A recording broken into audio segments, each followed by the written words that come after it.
السلام عليكم ورحمة الله وبركاته. اللهم صل وسلم على سيدنا محمد وعلى أهله وصحبه أجمعين.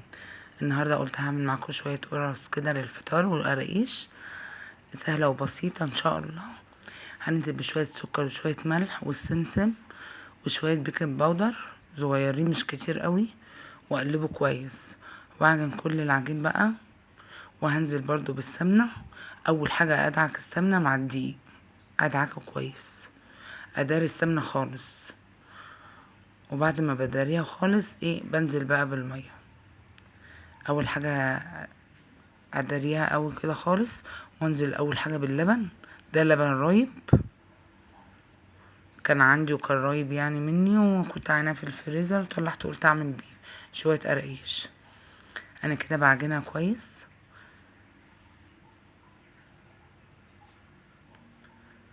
لازم اهم حاجه يعني اي معجنات اي كده، اهم حاجه العجين، تدي العجين حقه في اللت وكده. بعجنه كويس اهو. انا كده خمر معايا، خمر بطلع منه الهواء الاول واقطعه كله بقى دلوقتي واشتغل على طول ان شاء الله. يلا يلا يا جماعه، اللي يخش بيت العيله ويعمل اشتراك في القناه وفعلوا الجرس وهي تعملوا مشاركه معاكم. انا جايبه القطاعه دي صراحه بقطع بيها احسن من السكينه. بعملها كده صغيره، ما بكبرهاش قوي عشان اعرف افردها وما اشيلش منها كتير وانا بفردها.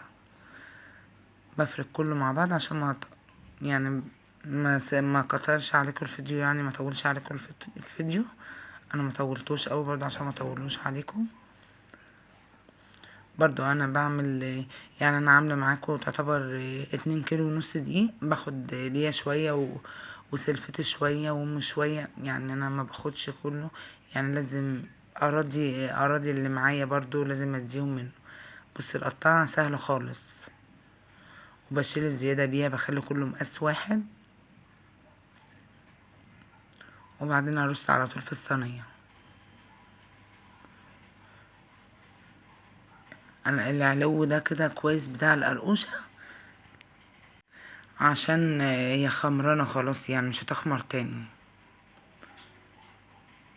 بشيل الزياده دي عشان اعرف اقطع القرقوشه وما تبقاش طويله قوي، وما تبقاش منظرها حلو برضو لو جالنا حد وعملت له حاطط قراقيش كده، يعني ما تبقاش منظرها مش حلو.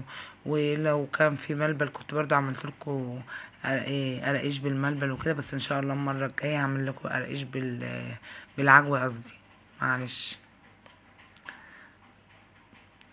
بقطعها على طول اهي، ما خدتش صراحه وقت معايا، يعني انا عاملاها 6 الصبح.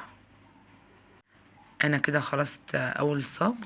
انا هما خدوا معايا 4 سجان، القرقيش كلها خدت 4 سجان. بس هي صراحة مش يعني، دي حاجة مش مكلفة وحاجة مضمونة في البيت وبتبقى نضيفة بأحسن من بره. واحد برضو مش ضامن بره بيعملوها ازاي.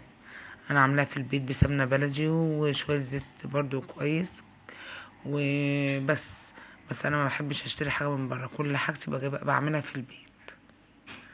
انا قلت اقصرها شوية عشان متبقاش طويلة، عشان تبقى كلها مقاس واحد.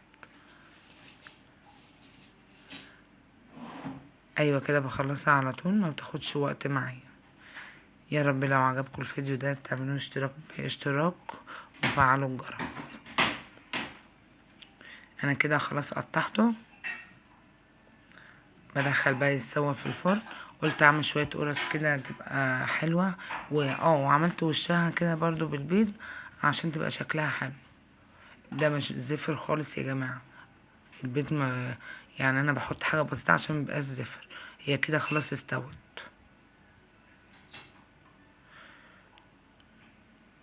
خلاص بقى قلت اسيبها شويه بس تحمر شويه كمان، وبعدين افرد دول معاكم. انا كده بفرده وبقسمها بس النص كده. قلت اعمل صاج كمان من ده،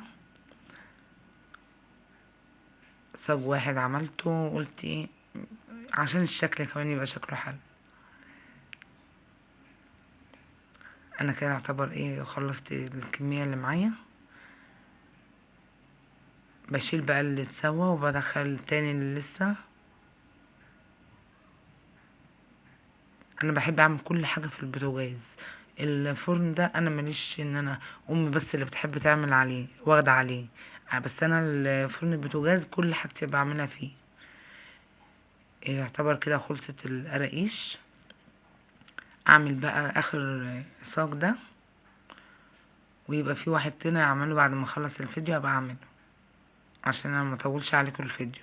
انا كده خلصت اهو. ايه تفطر للفطار وكده.